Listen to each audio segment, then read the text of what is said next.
Hi, this is Trendlewood Church Online. My name's Steve Tilley. I'm the vicar of Trendlewood Church, and this morning's sermon is a summary of lots of previous sermons. We've been looking at the book of Colossians, the letter of Colossians, and this is the final one in the series, and I just want to do the What Have We Learned summary. So if you're just popping into Trendlewood Church to find out what sort of things happen online and what the preachers are like, there are many previous sermons in this series on our YouTube channel. Please feel free to dip in and listen to them. I'm not going to be looking at any particular passage of Colossians, just trying to summarise its thought this morning. And if you've listened to the reading, you'll note that I chose a reading that was not from Colossians, but that was from Luke's Gospel. And I chose a reading from Luke's Gospel deliberately, so I better tell you why. I chose the story of the wise and foolish builders because understanding what Jesus said about building on the rock of his words and putting them into practice helps us to work out what we should do with the words in Colossians, which we understand as equally scriptural. The foundation of a house a couple of thousand years ago in a dry country would have been difficult to build if you wanted to do it properly. And the bedrock would involve getting down through some really hard clay to stick up the foundations. But if you went through the really hard clay to the bedrock, then your house would stand firm. The hard clay in the dry season looks pretty safe. It looks as if you could build a house on it. But of course, when it gets wet, we know what happens to clay.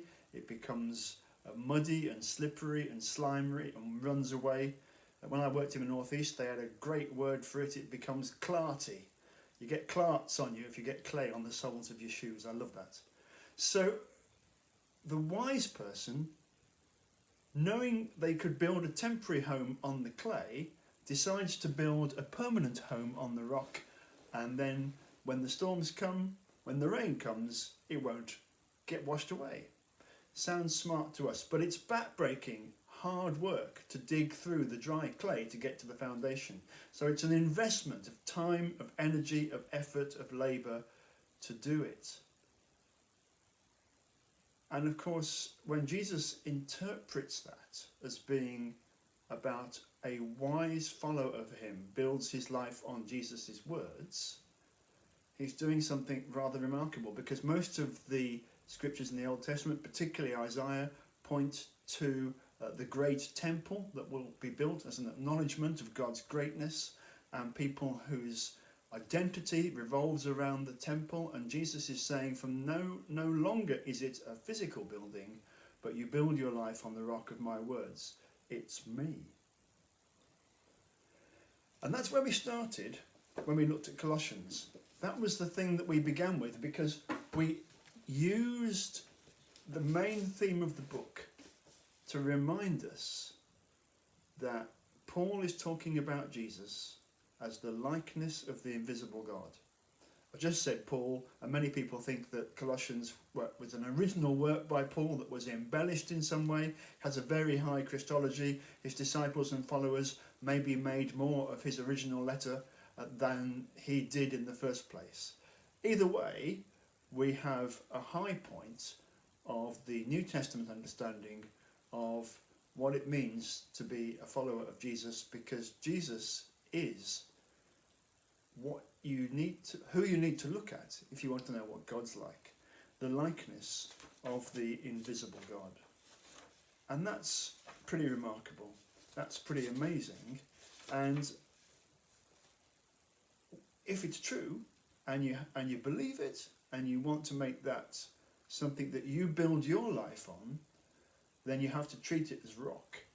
But you have to constantly maintain that building, that edifice. You have to keep going. You have to keep in touch with reading and understanding and praying and relating to other Christians and worshipping and serving. It's not a house that will simply stand if you leave it all alone, because cracks appear and things tumble and things need painting. I'm sitting in my lounge underneath a piece of ceiling that I had to paint yesterday because a little while back we had a leak in the bathroom, and the leak eventually came through to the ceiling and it made a stain. I had to wait for the stain to dry out and then seal it and then paint it again. Houses need looking after, tweaking and maintaining, and our Christian lives need looking after, tweaking and maintaining. So just because we've finished Colossians, it doesn't mean Colossians has finished with us. We need to be people who work on our understanding of the scriptures that we've read. It couldn't have happened, the letter couldn't have happened before Paul went into prison. He refers to himself as a prisoner in the letter, so it's built, the letter's built on the rock of Paul, the prisoner in Rome, and he hears this news about the church in Colossae. Strong and stable church that had introduced a variety of errors.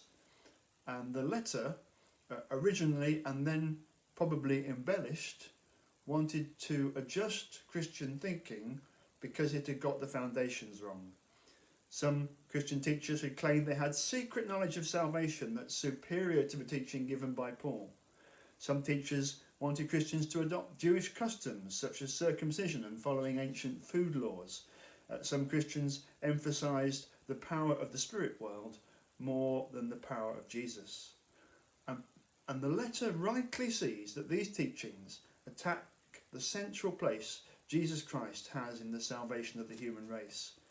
And so this fullest piece of writing on who Jesus is and what he achieved, famously summarised in chapter 1, verses 15 to 20. He is the image of the invisible God, the firstborn over all creation, for by him all things were created, things in heaven and on earth, visible and invisible, whether thrones or powers or rulers or authorities, all things were created by him and for him.